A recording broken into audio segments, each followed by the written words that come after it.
Ininya peningkatan kasus penularan COVID-19 yang berasal dari klaster-klaster baru akibat mobilitas masyarakat yang semakin meningkat.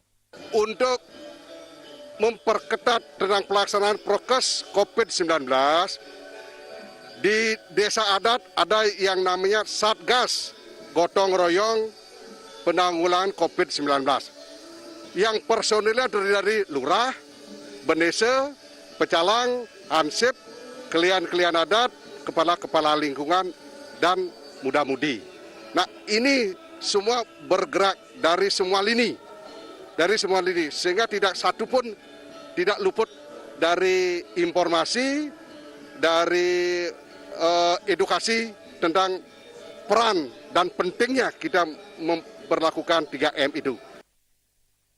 Selain itu, masyarakat juga diharapkan mentaati pola hidup bersih dan sehat dengan 6M, yakni memakai masker yang baik dan benar, mencuci tangan, menjaga jarak, menghindari kerumunan, menjaga imun dan mengikuti aturan-aturan terkait COVID-19. Melengkapi diri dengan vaksinasi juga menjadi hal penting untuk dilakukan masyarakat. Juliana, Bali TV. Turunkan angka kemiskinan ekstrim, Mendagri usulkan Pemda dapatkan DID. Kami segera kembali dengan laporannya.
Pemirsa, pemerintah daerah yang berhasil menurunkan angka kemiskinan ekstrim hingga 0% diusulkan dapat dana insentif daerah atau DID. Demikian usulan Menteri Dalam Negeri Tito Karnavian kepada Wakil Presiden Ma'ruf Amin.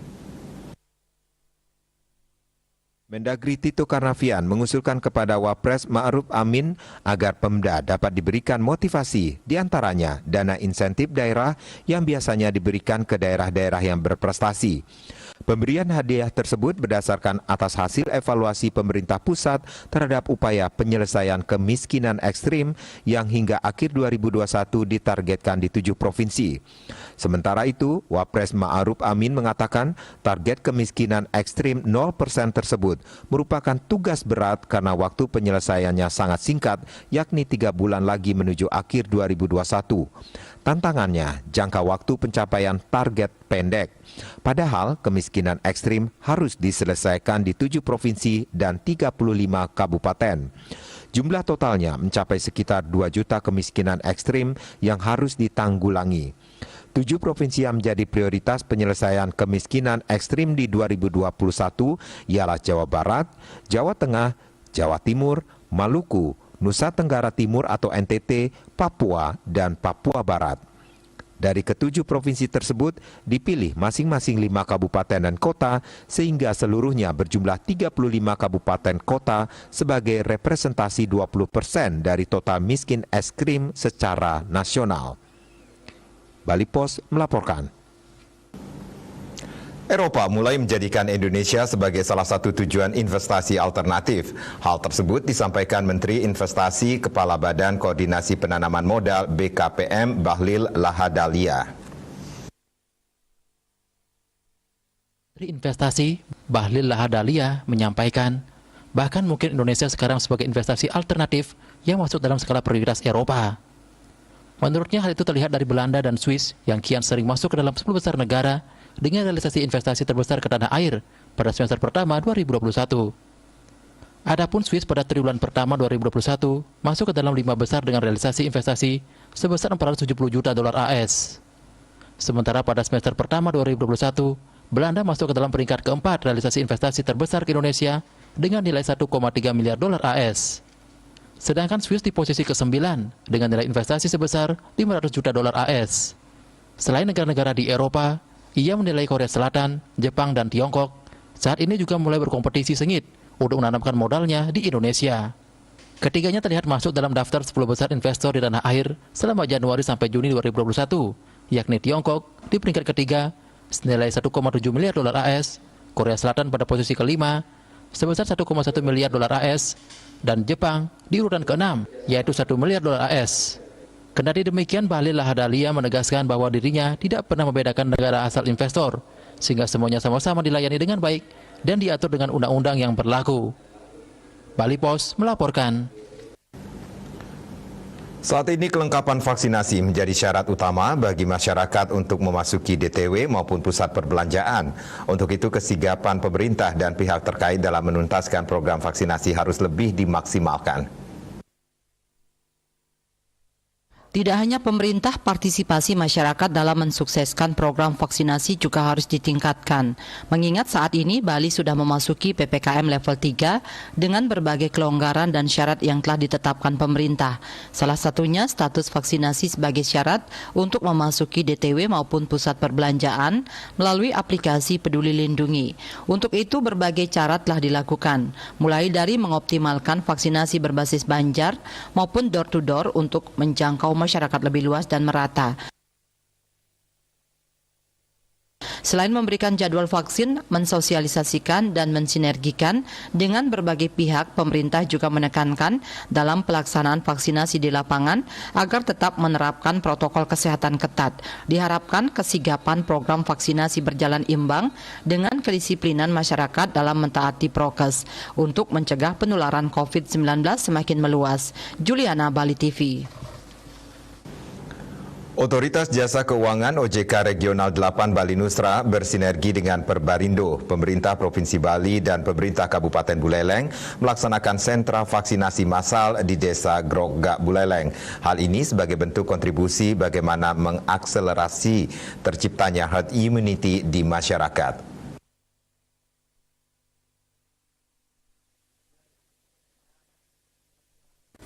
Kondisi pandemi COVID-19 yang terus berlangsung sejak Maret 2020 hingga kini diakui telah memberikan dampak signifikan kepada seluruh sektor kehidupan. Salah satunya sektor ekonomi dan perbankan.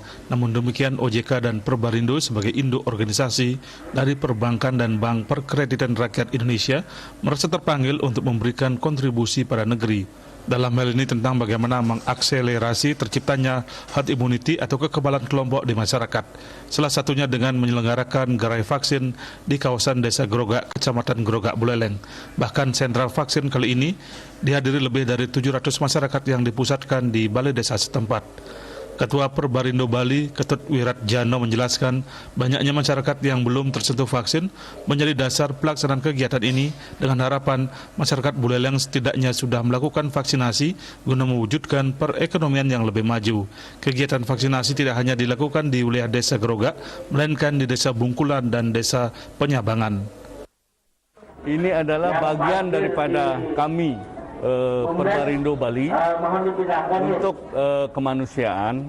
Kami bekerjasama dengan otoritas jasa keuangan, Pemda, beserta pemerintahan yang ada di Kecamatan Grogak, karena kami melihat bahwa di Kecamatan Grogak masih ada beberapa masyarakat yang belum divaksinasi. Sementara itu, Deputi Direktur Manajemen Strategis, Edukasi Perlindungan Konsumen dan Kemitraan Pemda, OJK Regional 8 Bali Nusra, Nyoman Hermanto mengungkapkan sejauh ini OJK bersama Perbarindo Bali secara total sudah melakukan vaksinasi sebanyak 25.000 masyarakat yang tersebar di seluruh kabupaten kota yang ada di Bali. Dalam kegiatan tersebut, sebagai bentuk apresiasi, pihaknya juga memberikan bantuan paket sembako kepada masyarakat setempat. Jadi secara total kami sudah melakukan lebih dari 25.000 vaksinasi yang dilakukan di seluruh kabupaten dan kota yang ada di Bali. Dalam pelaksanaan vaksinasi ini kami juga memberikan sedikit bantuan berupa beras. Kegiatan tersebut mendapat apresiasi dari PLH Perbekal Grogak Imade Swardana. Menurutnya kegiatan tersebut mendapat antusias yang luar biasa dari masyarakat. Ucapkan terima kasih yang setinggi-tingginya kepada OJK Provinsi, termasuk juga Perbarindo atas terselenggaranya vaksinasi ini. Dalam kesempatan tersebut juga dilakukan edukasi kepada masyarakat, diantaranya pemahaman tentang tugas dan fungsi OJK, serta pengenalan sejumlah lembaga keuangan, salah satunya Perbarindo. Komang Yuda, Bali TV.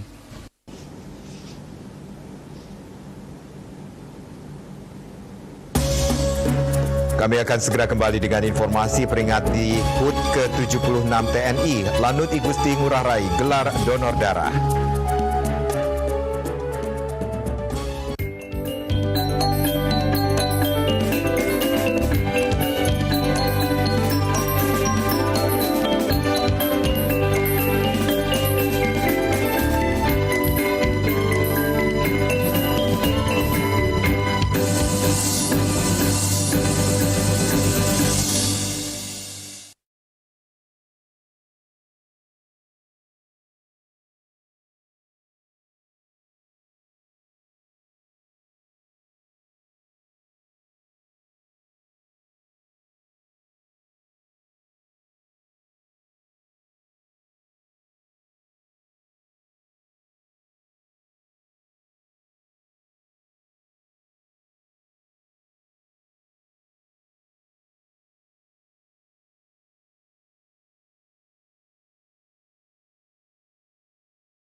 Pemirsa, menjelang HUT Tentara Nasional Indonesia pada 5 Oktober, Pangkalan TNI AU I Gusti Ngurah Rai menggelar bakti sosial berupa donor darah. Kegiatan tersebut berlangsung di ruang Umar Dhani Mako Lanut I Gusti Ngurah Rai Badung.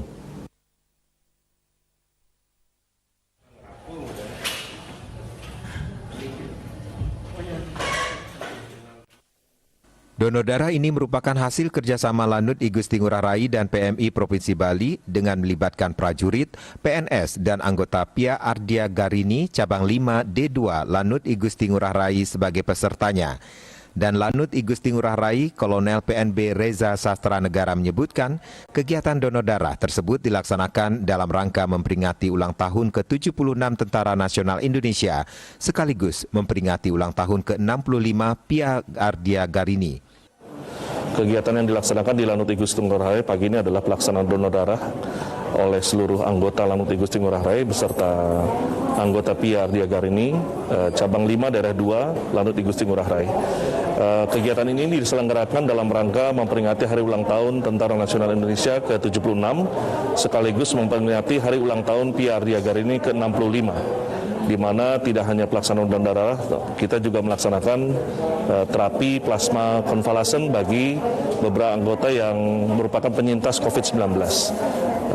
Tujuannya adalah sedikit memberikan rasa peduli atau perwujudan kepedulian kita terhadap sesama, dan saya yakin baik donor darah maupun plasma konvalesen ini sangat diperlukan, terutama dalam masa pandemi COVID-19.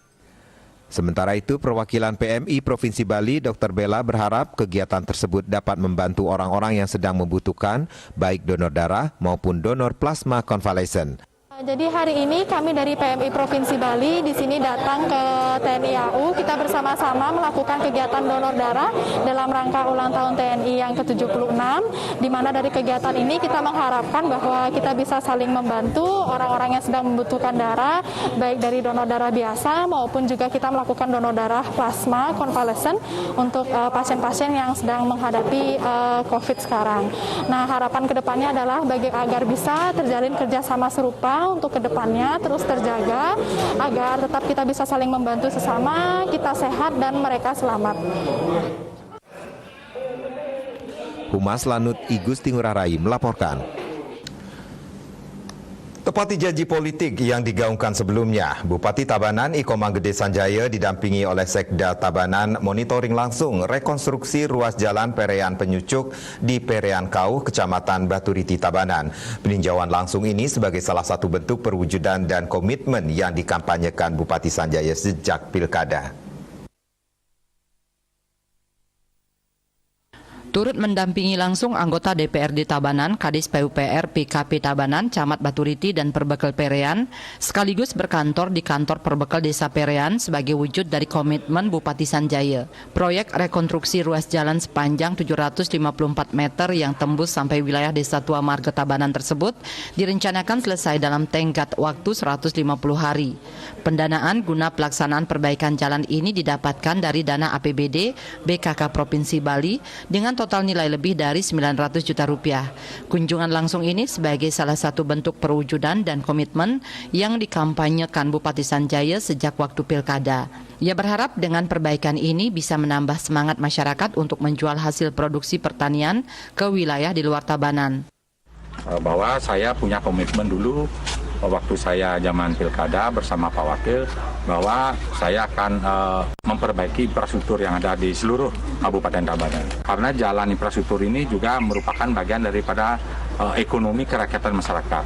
Karena kita ketahui masyarakat di Perean, di Baturiti adalah bergerak di sektor pertanian. Sebagai wujud empati di masa pandemi COVID-19, dalam kesempatan tersebut, Bupati Sanjaya juga membagikan bantuan sembako langsung kepada para pekerja proyek yang sedang bertugas di lokasi, dan berikutnya pembagian sembako dilanjutkan langsung ke rumah warga yang kurang mampu dan secara simbolis di kantor Perbekel Perean. Di samping itu, Bupati Sanjaya menugaskan pemerintah daerah dan berpesan pada masyarakat untuk merawat perbaikan jalan ini dengan bergotong royong dan menerapkan budaya tedun. Kita minta jalan yang sudah bagus, apalagi biayanya sangat tinggi, tolong dirawat sama-sama jalan ini. Ada got, tolong got ini dirawat. Saya minta nanti kepada Benes Wadat maupun Pak Perbekel, buatlah gawe-gawe, buatlah pararem. Selaras dengan program unggulan tersebut, implementasi rekonstruksi jalan serta kunjungan langsung dari Bupati mendapat apresiasi luar biasa dari Dinas PUPR PKP, Bendesa Adat serta OPD terkait dan masyarakat di Desa Perian. Masyarakat merasa dukungan langsung yang diberikan sangat memberikan arti besar serta mampu meningkatkan optimalisasi kerja guna mewujudkan visi dan misi Tabanan Nangun Satkerti Loka Bali melalui pola pembangunan semesta berencana menuju Tabanan era baru yang aman, unggul dan mandiri atau AUM. Yang aturan suksma pisan majang ring Bapak Bupati, pemerintah Kabupaten Tabanan, dumugi kaitan saking pemerintah puniki, presido nincapan indek kawentanan napi luwir kegiatan keraman titiang di sejeronin menata ekonomi masyarakat ring Desa Perian. Sementara itu, Kadis PUPR PKP Tabanan Made Yudiana mengatakan sesuai arahan Bupati, pihaknya selalu secara berkesinambungan melakukan perbaikan jalan yang ada di Kabupaten Tabanan. Ia juga berterima kasih atas perhatian dan arahan yang sangat intens dari Bupati Tabanan sehingga merasa berkewajiban untuk segera membantu menyukseskan visi dan misi Tabanan. Humas Tabanan melaporkan. Potensi pertanian di subsektor hortikultura semakin menjanjikan di tengah pandemi COVID-19. Untuk itu, anggota Komisi 4 DPR RI dari fraksi PDI Perjuangan Imade Urip kali ini kembali menggelar bimbingan teknis khusus mengangkat peningkatan kapasitas petani dan pelaku usaha hortikultura di Gianyar.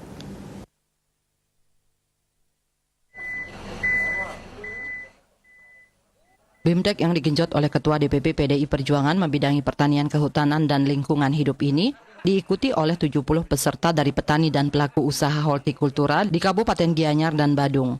Pada kesempatan itu, anggota DPR RI 5 periode dengan suara terbanyak Dapil Bali dan ranking ke-7 nasional yang akrab disapa MU ini menyerahkan secara simbolis bantuan benih sayur hortikultura untuk lahan seluas 3 hektar bersama Dirjen Hortikultura Kementerian Pertanian yang diwakili Subkoordinator Kelembagaan Benih Rinta Tera Rosa, diterima Kadis Pertanian Gianyar Imade Rake. Salah satu peserta Niketut Kira Permadani mewakili para petani di Gianyar dan Badung mengucapkan terima kasih kepada Made Urip yang tidak ada henti-hentinya memberikan bantuan dan program di sektor pertanian. Terima kasih kepada Bapak Made Urip karena telah memberikan bimbingan BIMTEK ini untuk para petani, khususnya petani milenial. Ini sangat bermanfaat bagi kami yang baru belajar terjun tentang di dunia pertanian. Sementara itu, Kadis Pertanian Gianyar Made Rake berharap seluruh peserta bekerja keras dan disiplin meskipun di masa pandemi, tetap meningkatkan pengetahuan dan keterampilan pertanian melalui BIMTEK ini. Di sisi lain, Subkoordinator Kelembagaan Benih Dirjen Hortikultura Kementerian Pertanian Rinta Tera Rosa menyampaikan ucapan terima kasih kepada Made Urip yang telah menggagas BIMTEK peningkatan kapasitas petani dan pelaku usaha hortikultura. Kegiatan ini diharapkan bisa menambah semangat para petani dan pelaku usaha mengembangkan hortikultura di Bali sesuai visi Dirjen Hortikultura untuk mewujudkan hortikultura yang kuat, tangguh, maju, mandiri, dan modern.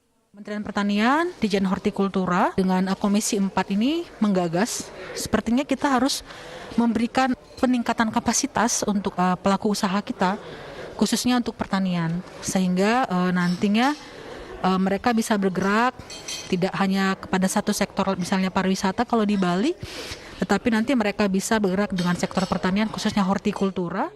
Made Urip merasa bersyukur bisa kembali memberikan BIMTEK yang lebih banyak diikuti oleh kaum milenial yang mulai melirik sektor pertanian karena mempunyai potensi untuk meningkatkan ekonomi dan pendapatan masyarakat di Bali, terutama di Kabupaten Gianyar dan Badung. BIMTEK ini sebagai kerjasama Komisi 4 DPR RI dengan Kementerian Pertanian untuk penanganan COVID-19 hasil refocusing APBN tahun 2021. Bali yang dihantam pandemi COVID-19 dirasakan sangat luar biasa dampaknya bagi sektor pariwisata. Apalagi Bali yang hanya mengandalkan sektor pariwisata sehingga penghasilan dari pajak hotel dan restoran menurun drastis. Karena itu, untuk menggerakkan ekonomi satu-satunya hanya dari APBN. Di samping itu juga masih ada kekuatan sektor pertanian dengan warisan subak, baik subak abian dan subak basah, yang memberikan kontribusi besar untuk menjaga kedaulatan dan ketahanan pangan yang telah menjadi kultur dan budaya masyarakat di Bali. Saya melihat banyak anak-anak muda yang hadir. Ini pertanda bahwa anak-anak muda sekarang, kaum milenial, sudah mulai melirik bahwa pertanian itu punya potensi yang luar biasa untuk meningkatkan ekonomi kita yang ada di Bali. BIMTEK Pertanian Pengolahan Produk Hortikultura seperti sayuran dan buah-buahan kali ini menyasar petani dan pelaku usaha di Gianyar dan Badung karena masih punya potensi yang baik sehingga perlu digarap lebih maksimal. Indrawan, Bali TV. Pengaturan jadwal PTM di Denpasar. Kami segera kembali dengan informasinya.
Pemirsa, pemerintah Kota Denpasar melalui Disdikpora menggelar sosialisasi pembelajaran tatap muka PTM terbatas. Kegiatan yang dilaksanakan serangkaian penerapan PTM terbatas Pemkot Denpasar yang akan dimulai 1 Oktober. Kota Denpasar, Anak Agung Gede Wiretama secara virtual mengatakan, sehubungan dengan turunnya status level PPKM Provinsi Bali dan Kota Denpasar ke level 3, PTM terbatas bisa diterapkan dengan standar protokol kesehatan yang ketat. Pelaksanaan pembelajaran tatap muka pada semester ganjil tahun pelajaran 2021-2022 yang dilakukan secara bertahap di satuan pendidikan yang sudah siap dan memenuhi persyaratan. Hal ini dilaksanakan dalam rangka pemenuhan hak setiap peserta didik untuk mendapatkan layanan pendidikan selama masa darurat penyebaran COVID-19 serta untuk mengantisipasi hilangnya kesempatan belajar bagi peserta didik jenjang PAUD, TK, SD, dan SMP di Kota Denpasar. PTM terbatas dilaksanakan dengan kapasitas maksimal 50% tatap muka dan 50% pembelajaran jarak jauh atau PJJ. Hal ini kecuali untuk SDLB, MILB, SMPLB, SMALB, dan MALB yang maksimal 62% sampai 100% dengan menjaga jarak minimal 1,5 meter dan maksimal 5 peserta didik per kelas. Untuk PAUD, maksimal 33% dengan jaga jarak. Mekanisme pengajuan izin pembelajaran tatap muka, yaitu Satuan Pendidikan menyampaikan proposal permohonan pembelajaran tatap muka kepada Wali Kota Denpasar, CEKI, kepada Dinas Pendidikan Kepemudaan dan Olahraga Kota Denpasar melalui Google Form. Asmara Putra, Bali Pos melaporkan.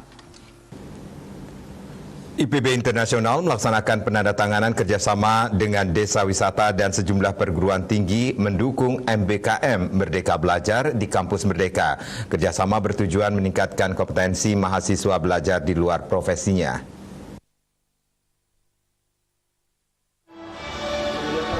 Menyambut keputusan Menteri Pendidikan dan Kebudayaan Merdeka Belajar Kampus Merdeka (MBKM) memberikan kebebasan generasi muda khususnya kepada mahasiswa bisa belajar di luar kampusnya. Kampus Merdeka Belajar Merdeka yang memperbolehkan mahasiswa belajar di luar kampusnya sendiri maupun di perguruan tinggi lainnya termasuk belajar langsung ke desa-desa. Rektor Institut Pariwisata dan Bisnis IPB Internasional Madi Sujana mengatakan, kerjasama dengan sejumlah perguruan tinggi dan desa-desa yang ada di Bali berdasarkan keputusan Menteri Pendidikan dan Kebudayaan yang menyatakan kampus harus menjalankan MBKM. Pemerintah ingin memberikan kesempatan kepada mahasiswa mengikuti pendidikan di luar profesinya atau program studi yang dipilihnya. MOU ini untuk menindaklanjuti langkah-langkah kerjasama dengan perguruan tinggi dan potensi yang dimiliki desa wisata. Desa yang diajak kerjasama diantaranya Desa Timpak, Kecamatan Kerambitan, dan Desa Pinge, Kecamatan Margetabanan, serta sejumlah perguruan tinggi diantaranya Universitas Triatma Mulia, Universitas Pendidikan Ganesha Singaraja, Universitas Dianapura, Universitas Ida Bagus Sugriwa, Poltek Internasional Bali, Poltek Negeri Bali, Poltek Pariwisata Bali atau Nusa Dua, Akademi Komunitas Mapindo, dan yang terkait dengan khusus menangani bahasa Inggris. Bekerja sama dengan desa wisata diharapkan saling mengisi di mana mahasiswa bisa berkontribusi menerapkan ilmu yang didapat di bangku kuliah dan mahasiswa dapat belajar langsung dari desa wisata. Bekerja sama dengan beberapa perguruan tinggi di sini ya, dan juga beberapa desa-desa. Ya, kalau kami memang kami utamakan desa wisata karena kita adalah institusi pariwisata. Sehingga dengan MOU ini kemungkinan nanti ada beberapa mahasiswa yang ingin terjun ke desa, apakah 1 semester, 2 semester, ya, atau dia ingin belajar di perguruan tinggi lain 2 semester. Itu nanti SKS-nya diakui gitu. Jadi kan ini kayak yang harus kita sinkronkan. Apa saja nanti yang disiapkan oleh desa kalau dia macam mau terjun ke desa misalnya 2 semester atau 1 semester, atau dia ingin ambil di studi lain. Ya, jadi itu yang kita inginkan pada hari ini ya, supaya betul-betul kerjasama ini bisa berjalan dan MBKM itu betul-betul kita bisa wujudkan. Ya kan harus dibicarakan dulu, di MOU-kan dulu. Nah baru nanti berikutnya baru kita tindak lanjut dengan action atau pelaksanaan seperti itu. Ketua Hildikti Pari DPD Bali Iketut Sutapa menyambut baik kerjasama IPB Internasional dengan perguruan tinggi dan desa wisata. Sebagai lembaga pendidikan diharapkan kerjasama ini mampu membangun dan mengembangkan pariwisata Bali yang sudah terpuruk akibat pandemi dan mendukung program Bali Bangkit. Taya Bali TV. Dinas Pariwisata Kota Denpasar menggelar pelatihan peningkatan inovasi dan higienitas sajian kuliner di destinasi pariwisata di Sanur. Pelatihan bertujuan meningkatkan pengetahuan dan keterampilan di bidang kuliner dan mengetahui kesiapan berbagai kalangan yang bergerak di bidang kuliner dalam menyambut akan dibukanya destinasi pariwisata Bali.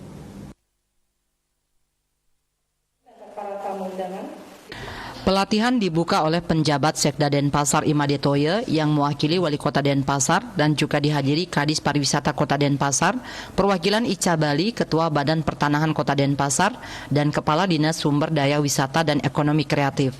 Pelatihan diikuti kurang lebih 50 peserta dari berbagai kalangan yang bergerak di bidang kuliner. Ketua Panitia Pelatihan mengatakan salah satu kunci keberhasilan adalah pemberdayaan masyarakat di destinasi.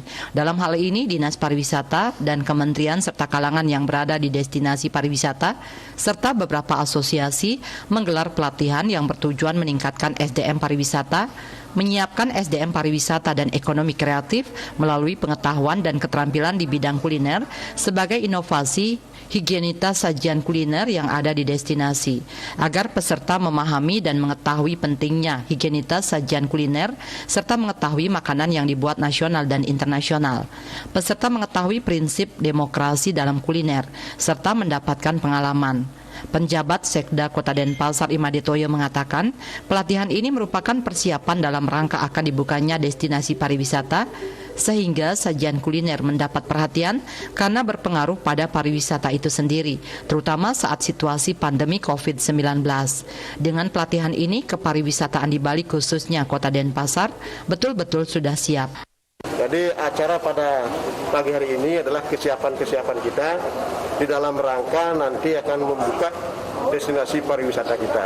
Jadi sajian-sajian terutama makanan ini harus betul-betul mendapatkan perhatian.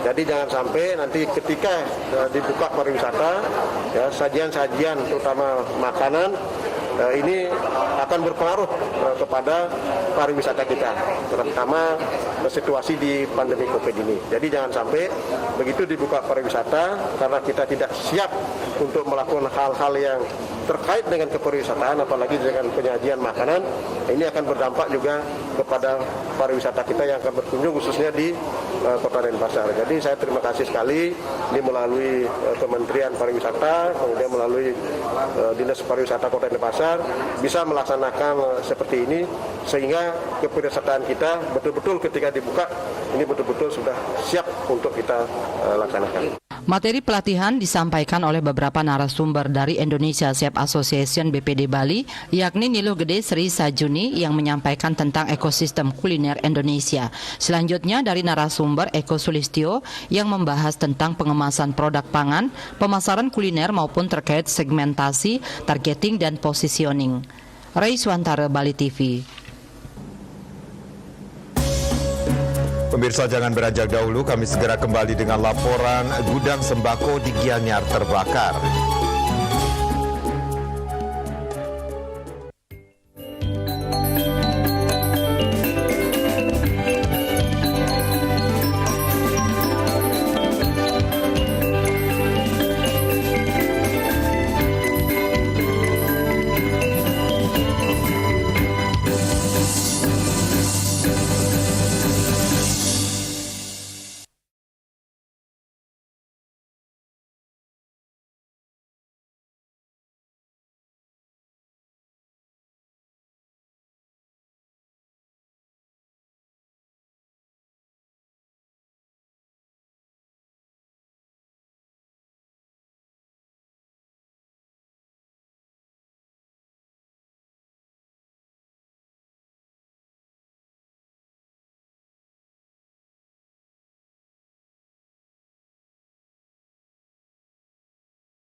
Pemirsa, sebuah gudang sembako di Desa Batu Bulan Gianyar hangus dilalap si jago merah Kamis pagi. Kerugian yang diderita ditaksir mencapai 15 juta rupiah.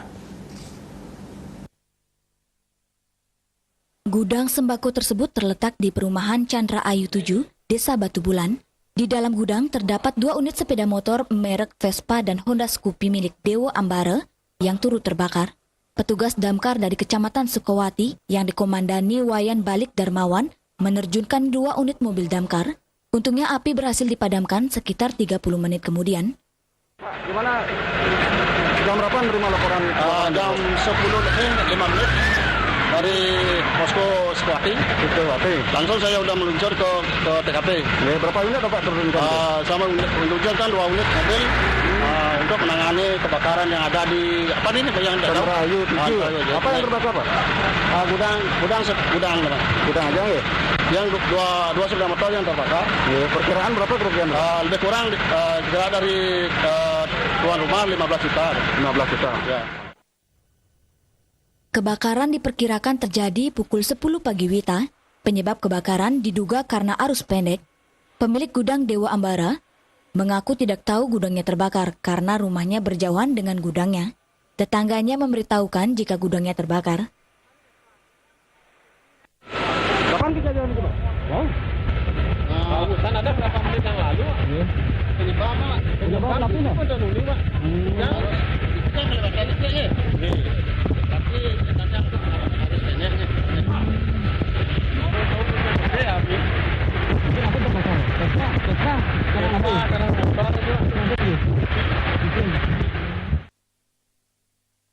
Kebakaran tersebut sempat membuat panik warga perumahan Chandra Ayu 7 Batu Bulan. Untungnya, api dapat segera dikendalikan sebelum merembet ke bangunan sekitarnya. Tim Liputan Bali TV. Pemirsa, TK Alit Kirana Denpasar menggelar kegiatan sosial berbagi kasih dengan membagikan sembako kepada masyarakat yang memerlukan. Kegiatan ini bertujuan untuk menumbuhkan karakter positif siswa sejak dini.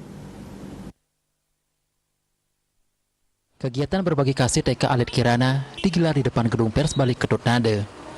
Setiap siswa dengan diantar para orang tua menggantungkan sejumlah sembako, termasuk berbagai kebutuhan hidup seperti sabun dan masker.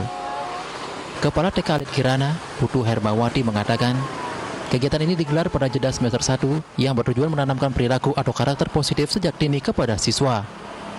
Melalui kegiatan ini, anak-anak didorong untuk menumbuhkan empati dan kepedulian sosial kepada sesama dalam situasi keterpurukan ekonomi yang melanda Pulau Bali saat ini. Kedepan anak-anak diharapkan memiliki sikap dan pola pikir yang baik, berbudi pekerti yang luhur dan cerdas yang terus terbawa dalam kehidupan sehari-hari. Dilakukan untuk menanamkan sejak dini kebaikan kepada sesama kepada anak-anak juga. Pada kegiatan ini juga anak-anak dirangsang untuk mampu berempati kepada sesama dalam situasi yang sulit. Orang tua siswa menyambut baik digelarnya kegiatan sosial ini. Harapannya ke depan anak-anak memiliki karakter positif, welas asih, dan peduli akan lingkungan. Program dengan kegiatan ini juga saya sangat mendukung sebagai orang tua murid karena ini melatih anak-anak juga untuk berbagi kepada yang lebih membutuhkan. Menurut yang ini kegiatannya bagus banget ya Bu ya, karena selain membangun jiwa peduli anak, di mana anak itu bisa care sama keadaan sesama sih kalau menurut yang, jadi dia bisa mulai mau membantu sesama kayak gitu sih. Para siswa TK Alit Kirana pun tampak antusias mengikuti kegiatan sosial ini. Bahkan menurut pengakuan orang tua, anak-anak inilah yang memilihkan sembako jenis apa yang akan dibagikan. Saya senang berbagi sama teman-teman. Selain untuk mengembangkan karakter positif siswa, aksi berbagi sembako ini diharapkan bisa membantu masyarakat yang membutuhkan, khususnya mereka yang terdampak COVID-19, dalam memenuhi kebutuhan makan sehari-hari. Riase, Bali TV. Keberadaan naskah-naskah kuno, terutama dalam bentuk lontar, saat ini perlu mendapat perhatian serius. Kemampuan untuk membaca naskah lontar pada generasi muda khususnya dapat ditumbuhkan dengan menemukan bahan bacaan yang membuat rasa senang dalam memulai membaca naskah kuno. Kaya dengan transkrip maupun naskah kuno dalam bentuk lontar, yang merupakan salah satu warisan budaya leluhur. Lontar biasanya berisi ilmu pengetahuan mengenai babat, kidung, warige, usade, tutur, dan lainnya. Saat ini mempertahankan eksistensi generasi muda untuk membaca naskah-naskah kuno perlu mendapat perhatian. Tujuannya untuk mengimplementasikan pengetahuan leluhur dalam menghadapi perkembangan zaman maupun mengarungi berbagai suka duka kehidupan.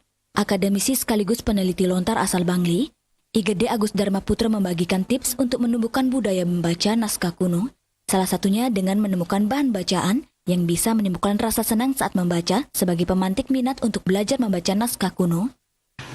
Nah, untuk menumbuhkan kegemaran membaca, saya punya tips sebenarnya, yakni cari satu bacaan yang bisa membuat kita senang membacanya.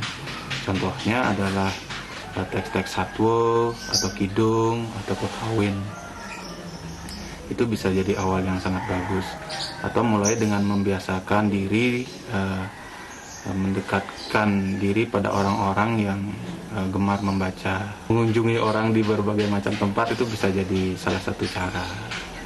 Jadi sebenarnya kita bisa mendapatkan semacam inspirasi dari lontar itu tentang banyak hal.